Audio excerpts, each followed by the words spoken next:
Alright folks, today I wanted to try something a little different by diving into some of the smaller factions that were left behind in the Walking Dead universe and explore the unique ways they approach the apocalypse. Now, the term left behind in this context applies to factions who were forgotten or disregarded either by the viewers, the writers, or the characters within the story itself, which may fall under a wide umbrella, but speaks to how minor groups are often treated within this franchise. Not every group featured across the franchise shaped the future as we know it now, but each one left a mark on the survivors they encountered in their own right. And although these groups may have been wiped out, overshadowed, or abandoned by the narrative over the years, they each represent a different answer to the same question of how do you survive the end of the world. So today, I wanted to explore the philosophies of three smaller factions we've seen in this world, their impact on the story overall, and the reasons that led to their failures, successes, or disappearances. But with that, if you end up enjoying this video, I'd greatly appreciate it if you hit that like button and drop a sub to see more content like this.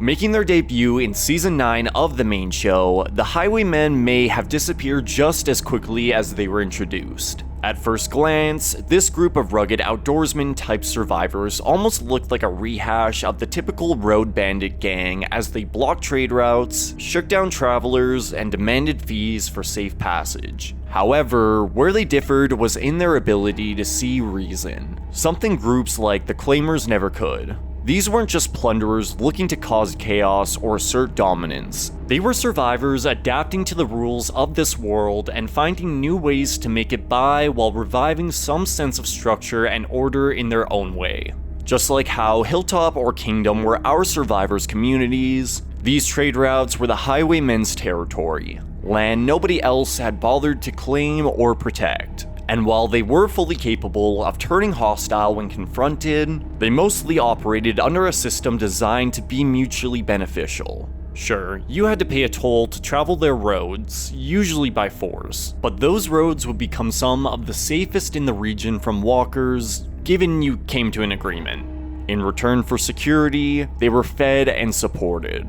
The way they dressed reflected a rugged, old-world style as they wore long coats, wide-brimmed hats, and rode horses, kind of like a group of frontier rangers who patrolled unsettled lands in early America. They weren't trying to burn down the world that was left. They were trying to bring some version of order to it back, even if their methods were a little rough around the edges. But where they really stood apart was in how they used that sense of reason, as they were willing to hear out and accept partnership opportunities when beneficial to their lifestyle. What could have ended in a violent standoff with the Kingdom instead turned into a security deal for their inter-community fair, all inspired by the promise of the Highwaymen getting to see a movie of all things for the first time since the outbreak, along with gaining access to their communities for trade.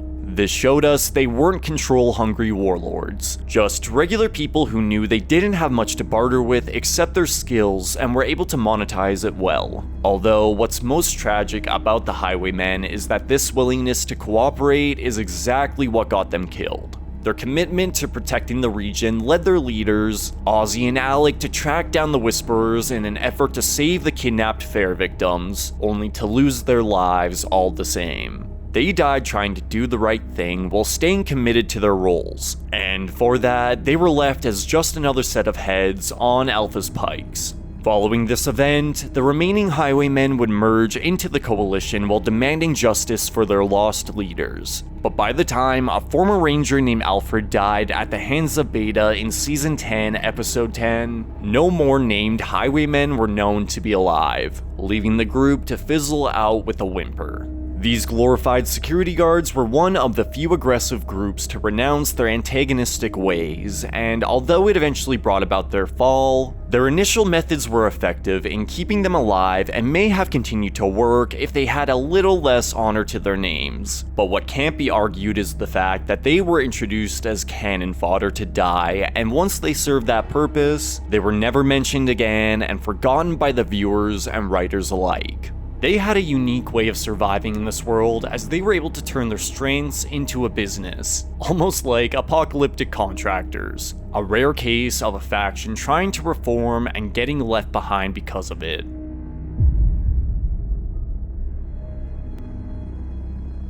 With Jadis moving far beyond the main series in recent years and becoming an essential part of the CRM arc, it may be easy to forget just how strange her origins were during her introduction with the Scavengers over 8 years ago, as they're now treated as a weird footnote in her history. The Scavengers as a group were present towards the end of Season 7 and through parts of Season 8, and were one of the oddest factions seen arguably to this day. Living within a massive garbage dump outside of Washington, D.C., they acted as a cult-like group who thrived off isolation, allegedly. Not only was their base unconventional, but everything about them was almost otherworldly, as they spoke in broken English, wore what looked like scrapped-together clothing, and acted in what can only be described as a performative way, especially when interacting with outsiders. This was extremely strange because we were only around 2.5 years into the apocalypse at this time. Far too soon for anybody to devolve into this caveman-like dialect, which gave off an impression of mistrust as they clearly had some sort of act going on, but remained in character even when alone. They didn't survive by growing their own food or anything, but instead by living a minimalistic lifestyle while looting abandoned bases and even striking deals with others when lucrative enough. Although 9 times out of 10, they were planning to betray you if it meant they'd reap better rewards, as they weren't truly loyal to anyone outside their own. They may have come across as distant and awkward even towards each other, but this couldn't have been farther from the truth after peeling back the curtains, as they were genuinely as close as family, with their strange dialect being a result of wanting to have something that was their own and nobody else's, which Jadis later described as a powerful way to make people feel like a collective. In a way, it was all an act. They even slept in shipping containers converted to relatively clean living quarters equipped with electricity provided from their solar panels. But it was an act that formed a powerful sense of community and order which they all took seriously.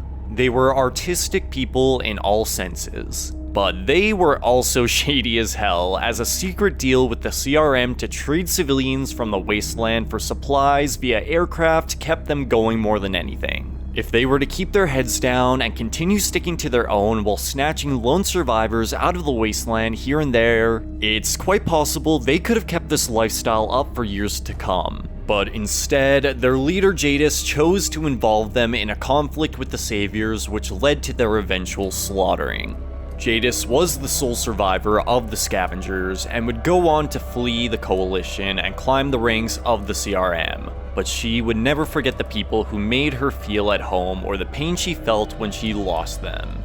But everyone else? Nah. To our survivors and most viewers, they were just an annoyance whose only real interest was their association with the CRM. They survived by keeping to themselves and being weird enough to deter visitors. Once they overstepped and got involved in something they had no business being a part of, it all came crashing down. Nowadays, you'll never hear a peep from one of our survivors about the Scavengers or their role in the war, and when fans think back on their time on the show, they're only remembered for being the annoying, weird-talking garbage people who flip-flopped in the war. And to be honest, if our survivors were to ever mention them again, they'd probably remember them the same way.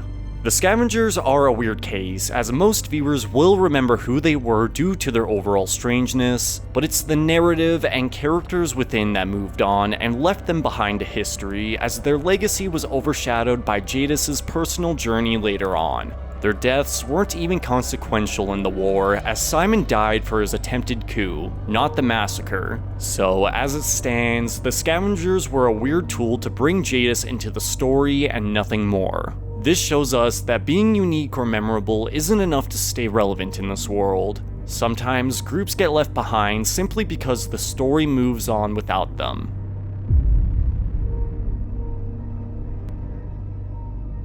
Now, when I think of groups who were left behind in all definitions, the Proctors stick out to me as the forgotten faction, as they were left behind by the writers, characters, and most viewers alike, besides people like me who can't move on. The Proctors were introduced at the very end of Fear the Walking Dead Season 3 and were set up to be one of the most intimidating and far-reaching factions in the franchise at the time. starting out as a pre-apocalypse motorcycle club with ties to the Mexican cartel. Their leader, Proctor John, was quick to organize their men across the border while establishing trading outposts for survivors along the way, all under the prospect of one day reclaiming the Gulf Coast, or maybe even reshaping the US in their own vision. As one of the only groups to exist in the pre-outbreak world, they were meant to represent the rise of organized crime in the wake of lawlessness, as they had connections most didn't across the South and Mexico and were able to use their influence to their advantage early on, with John often using his generosity as leverage for others to fall in line with his ideas. Proctor John was extremely charismatic, yet intimidating during his short run on the show, and was set up to have connections with characters such as Alicia and Strand going forward. But following the dam explosion caused by Nick Clark in the season finale, they were just gone. No follow-up, no explanation, not even a passing mention in later seasons. This, of course, came as a result of a change in showrunners and staff behind the scenes, which led to a complete shift in direction going forward. But because of this decision, the Proctors vanished from Fear and the universe entirely, almost like they never existed in the first place. The Proctors were a widespread organization, so the idea that they were completely wiped out in this attack is absurd. They were clearly set up to be a long-term threat, but they would never be mentioned again after this point. It's obvious the new showrunners had no interest or possibly no knowledge of these villains and simply wanted to move on to their own original plotlines. But instead of, being creative and at least explaining where an organization of this size could have gone, the Proctors were sacrificed and forgotten by everyone. Not because they failed as a concept or were uninteresting to viewers, they were just left behind by a story that changed directions without them. They had reach, power, influence, and infrastructure, yet no one talks about them anymore. Not the characters, not the spin-offs, not the showrunners, and not even fans in most discussions. The Proctors are a perfect example of what happens when a potentially game-changing idea gets tossed aside in favor of a new direction. These guys weren't just left behind as a faction. They were straight up removed from the franchise altogether. Although, looking at how Troy was treated during his return in Season 8, this may have been for the best in the long run.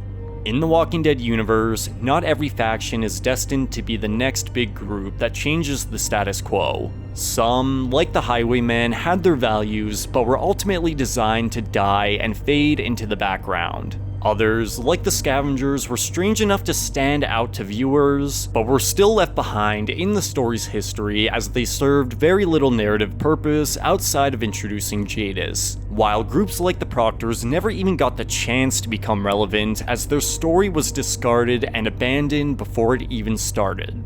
Regardless of whether or not they were forgotten or disregarded by the writers, viewers, or narrative altogether, each of these examples provides a unique way to approach the apocalypse which I hope can be revisited in the future through Tales episodes or side projects. Either way, there are many factions across the franchise that could be considered to have been left behind. So if you'd like to see a part 2 to this type of video, let me know in the comments down below, and be sure to mention what groups you think fit within this general theme. But that is gonna do it for me today, folks. As always, thank you so much for watching.